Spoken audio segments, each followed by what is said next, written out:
สบายดีเนาะมื้อนี้สิมาแนะนำวิธีการสร้างกระเป๋าออนไลน์เพื่อเก็บบิตคอยน์ที่เฮาไปหา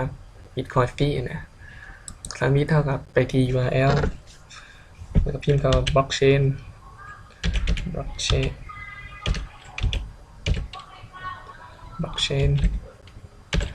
กด enter ไปเมื่อเข้ามาหน้าเว็บแล้วเนาะเดี๋ยวนิดสาหน่อยนึงเมื่อที่เขามาหน้าเว็บแล้วเนาะถ้าใครเคยมีกระเป๋าอยู่แล้วมันก็สิเกิดการจือ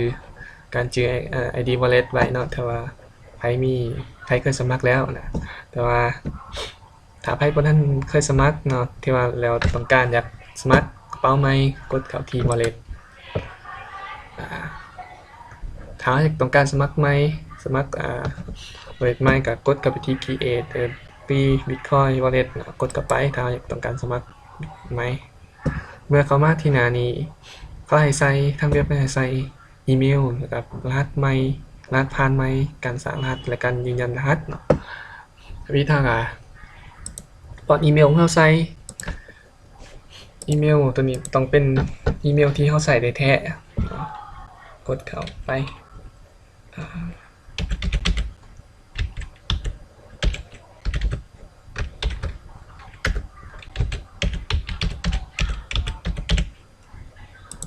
แล้ว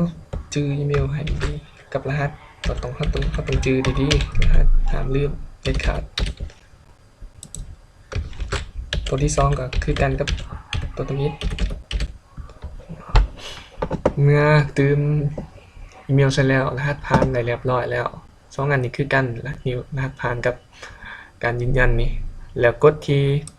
ติ๊กถูกนี้เนาะแล้วกด continue กด continue ถ้าเข้านึงแล้วให้เขาเปิดขึ้นมาอีกเปิด Gmail ของเขา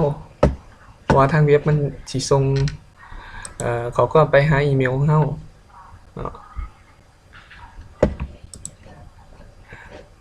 เอาถ้าเข้านึงเนี่ยแล้วกดเข้าไปเบิ่งเพื่อยืนยันอีเมลเพื่อยืนยันตัวตนนะกดเข้าไปที่ verify email เนาะเพื่อการยั่งยืนของ blockchain กดเข้าไปเบิดนึง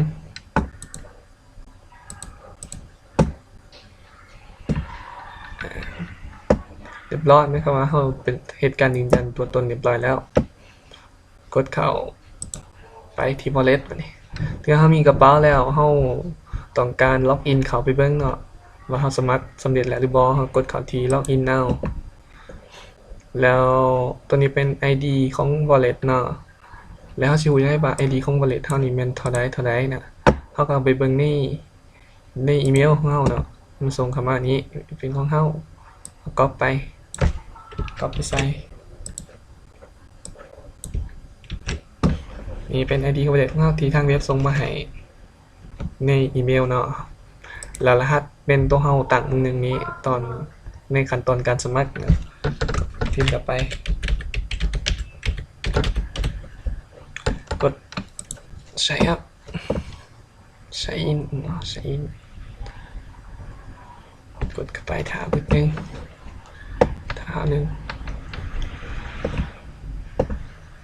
นี่เมื่อเขาล็อกอินเข้ามาเรียบร้อยแล้วเนาะเราก็เช็คหน้าตาของเว็บประมาณนี้เนาะจำนวนเงินของเราจำนวนบิตคอยน์เราก็เท่า00พอเรากำลังสมัครมาใหม่เนาะนี่ซึ่งเป็นเราลองกดเบิ่งว่ามันเป็นหยังตัวนี้มันสิบอกว่านี่แม่น ID wallet address ของเราตอนที่เราจะใช้ในการรับบิตคอยน์กันให้เขาโอนบิตคอยน์มาให้เราผ่านทาง ID ตัวนี้ผ่าน wallet ตัวนี้นะแล้วตัวนี้ก็เป็นการสแกน QR code เนาะที่ว่าเราอยากใส่โทรศัพท์บ่หรือว่าในการส่งการโอนเราก็ใส่สแกน QR code นี้ได้เนาะทั้งหมดก็มีเท่านี้ในการสมัครกระเป๋า wallet เนาะ